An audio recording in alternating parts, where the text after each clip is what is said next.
ফোনে আমরা এই মুহূর্তে যোগাযোগ করতে পেরেছি তৃণমূলের রাজ্য সহ সভাপতি জয়প্রকাশ মজুমদারের সঙ্গে। জয়প্রকাশ দা, কি বলবেন? সাসপেন্ডেড বিধায়ক তৃণমূলের হুমায়ুন কবির, তাকে এবার অমিত শাহর মন্ত্রক কেন্দ্রীয় নিরাপত্তা দিচ্ছে। দেখুন, এর পিছনে তো যে রহস্য ছিল সেটা আস্তে আস্তে উদ্ঘাটিত হচ্ছে।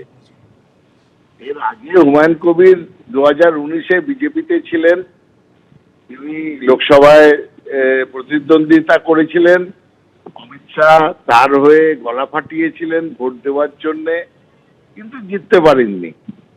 আবার নতুন নবরূপে বাবরি মসজিদের নামে যখন তিনি অনেক কিছু করতে চললেন, একদিকে যোগী আদিত্যনাথ বলল বাবরি মসজিদ নিয়ে যারা কথা বলছে তাদেরকে সমাজ থেকে বয়কট করা উচিত, আর উল্টো দিকে অমিত শাহজি তাকে ওয়াই ক্যাটাগরি সিকিউরিটি দিচ্ছে। এটাতে পরিষ্কার যে আমরা যেটা আগে বলছিলাম, যে সমস্তটাই হচ্ছে বিজেপির চিত্রনাট্য, বিজেপির পয়সা, বিজেপির দেখানো রাস্তা, বিজেপির জন্যে এবং বিজেপির সাহায্যের জন্যেই বিজেপির পক্ষে এই সমস্ত ঘটনা হচ্ছে। চিত্রনাট্যটা হয়েছে বিজেপির অফিসে, চরিতার্থ করছেন কয়েকজন, একদিকে আইএসএফ আর একদিকে হুমায়ুন কবির। আর আজকের এই হুমায়ুন কবিরকে এই সিকিউরিটি দেওয়ার মধ্যে দিয়ে ব্যাপারটা আরো স্পষ্ট হয়ে গেল। অনেক ধন্যবাদ আপনাকে জয়প্রকাশ দা। কথা বলছিলাম তৃণমূলের রাজ্য সহ সভাপতি জয়প্রকাশ মজুমদারের সঙ্গে। আরেকবার আপনাদের বলবো যে তৃণমূলের সাসপেন্ডেড বিধায়ক, ভরতপুরের বিধায়ক হুমায়ুন কবির, তিনি প্রথম থেকেই একেবারে এই তৃণমূলের সঙ্গে দূরত্ব তৈরি হওয়ার পর, সাসপেন্ডেড হওয়ার পর নিরাপত্তাহীনতায় ভুগছিলেন। এমনকি একথা বলতেও শোনা গিয়েছে তাকে যে কোনো দিন তাকে খুন পর্যন্ত করা হতে পারে, এবং তারপর কেন্দ্রের কাছে আবেদন জানিয়েছিলেন এবং একেবারে কেন্দ্রীয় নিরাপত্তা, Y+ ক্যাটেগরি নিরাপত্তা তাকে দেওয়া হয়েছে। রেজিনগরের বাড়িতে কেন্দ্রীয় নিরাপত্তা তার কাছে এসে পৌঁছয়। সাসপেন্ডেড বিধায়ক হুমায়ুন কবিরকে এবার কেন্দ্রীয় নিরাপত্তা, Y+ ক্যাটেগরির নিরাপত্তা দেওয়া হলো। 12 জনের কেন্দ্রীয় বাহিনী এসে পৌঁছয় হুমায়ুন কবিরের রেজিনগরের বাড়িতে।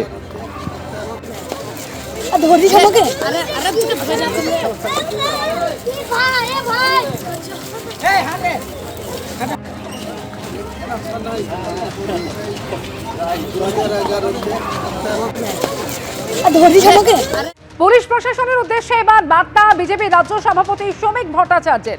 অপরিকল্পিতভাবে বিজেপি কর্মীদের উপর হামলা চালাচ্ছে তৃণমূল। 97 নম্বর ওয়ার্ডে, 99 নম্বর ওয়ার্ডে বিজেপি কর্মীদের উপর হামলা হয়েছে। বিজেপি কর্মীদের বাড়ি ঘর ভাঙচুর করা হচ্ছে।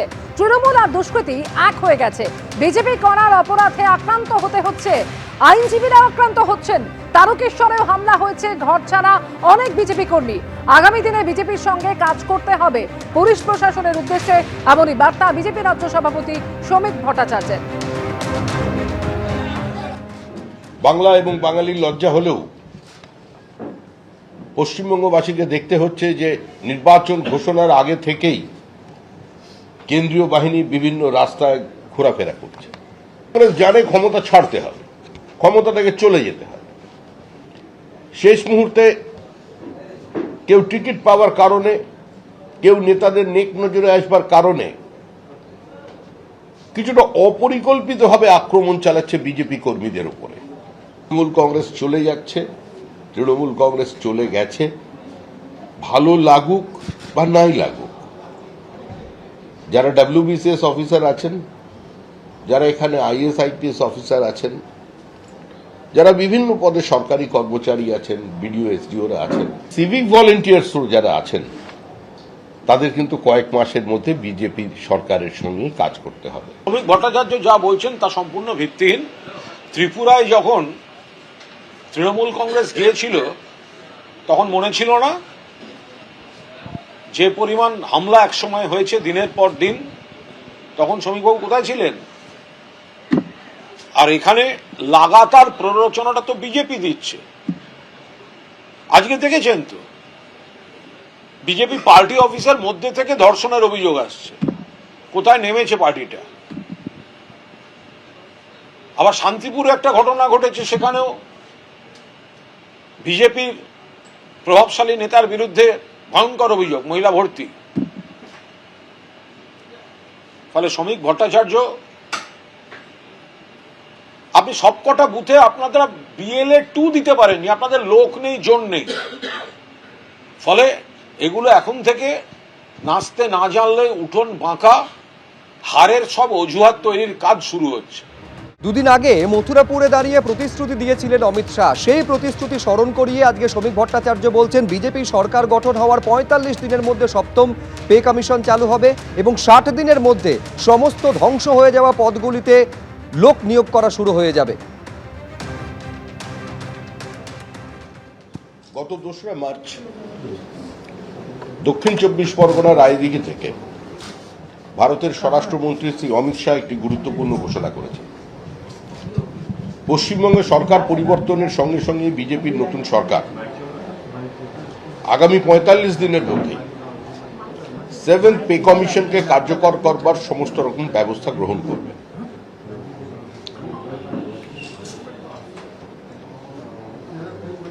যে সমস্ত সরকারি পদ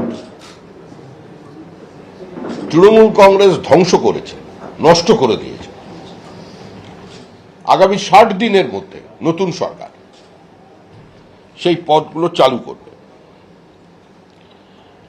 সমস্ত সরকারি শূন্য পদে মেধার মর্যাদা দিয়ে স্বচ্ছতার সঙ্গে নিয়োগ শুরু হয়ে যাবে। আমি উল্টে শ্রমিক ভট্টাচার্যকে বলতে চাই, আপনারা কেন্দ্রে ক্ষমতায় রয়েছেন, কেন্দ্রীয় সরকারের শূন্য পদগুলো আগে পূরণ করে দেখান না, রেলের শূন্য পদটা পূরণ করে দেখান না, কেন্দ্রীয় সরকারের বিভিন্ন দপ্তরের শূন্য পদগুলো পূরণ করে দেখান না, এমনকি সিবিআইতে যে শূন্য পদ রয়েছে সেটাও আগে পূরণ করে দেখান। যেটা আপনাদের নিজেদের সরকার তারা পূরণ করতে পারছে না, উনি আসছেন এখানে জ্ঞান দিয়ে মানুষকে ভুল বোঝাতে।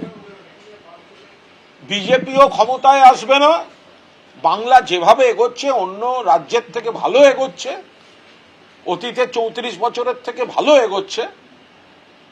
এগুলোকে মানুষকে বিভ্রান্ত করার জন্য বিজেপি যা প্রতিশ্রুতি দেবে বলবেন আগে তোমরা তোমাদের রাজ্য আর তোমাদের কেন্দ্রে কি করে এসছো তার হিসাবটা দাও। মধ্যপ্রাচ্যে যুদ্ধের আঁচ এবার এসে পৌঁছলো ভারতের দোরগোড়ায়। একেবারে শ্রীলঙ্কা উপকূলে ইরানি যুদ্ধ জাহাজকে কার্যত গুঁড়িয়ে দিল আমেরিকা। সাবমেরিন থেকে হামলা চালানো হয়েছে বলে জানা যাচ্ছে। ফোনে আমরা এই মুহূর্তে যোগাযোগ করতে পেরেছি অবসরপ্রাপ্ত বায়ুসেনা কর্তা গ্রুপ ক্যাপ্টেন RK দাসের সঙ্গে। গ্রুপ ক্যাপ্টেন দাস, কি মনে হচ্ছে, তো কার্যত ভারতের চৌকাটে এসে মধ্যপ্রাচ্যের যুদ্ধের আঁচ এসে পৌঁছলো, কতটা উদ্বেগ আমাদের দেশের জন্য? আমাদের দেশের জন্য উদ্বেগ, এবং এটা কিন্তু যা হয়েছে এটা খুব নিন্দনীয়। কেন বলছি, এই জাহাজটা এটা এসেছিল একটা ইন্টারন্যাশনাল ফ্লিট রিভিউ আর মিলান 2026, যেটা ভারতের বিশাখাপট্টনামে হয়েছিল। এটা একটা সব দেশের মধ্যে একরকমের একটা ফ্লিট রিভিউ। এটা একটা যুদ্ধের সাথে কোনোভাবে এটার কোনো সিমিলারিটি নেই। এটা একটা ফ্রেন্ডলি পোস্টারিং এর জন্য এসেছিল ভারতে। এরপরে ভারত থেকে চলে গেল, যখন থেকে চলে যাচ্ছিল এটাকে ট্র্যাক করা হয়েছে স্যাটেলাইটের মাধ্যমে, এবং স্যাটেলাইটের মাধ্যমে এটাকে ভেক্টর করা হয়েছে সাবমেরিনে, এটা পুরোই মার্কিন যুক্তরাষ্ট্র।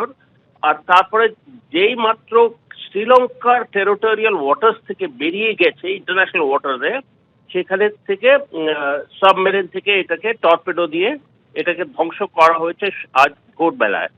তো প্রায় 180 জনের এটার মধ্যে ক্রু ছিল। 70 জন এখনো ওদের বাঁচানো গেছে, কিন্তু বাকি 100 জন এখনো এদের সন্ধান পাওয়া যায়নি। অনেক ধন্যবাদ আপনাকে। এবিপি আনন্দ, এগিয়ে থাকে, এগিয়ে রাখে।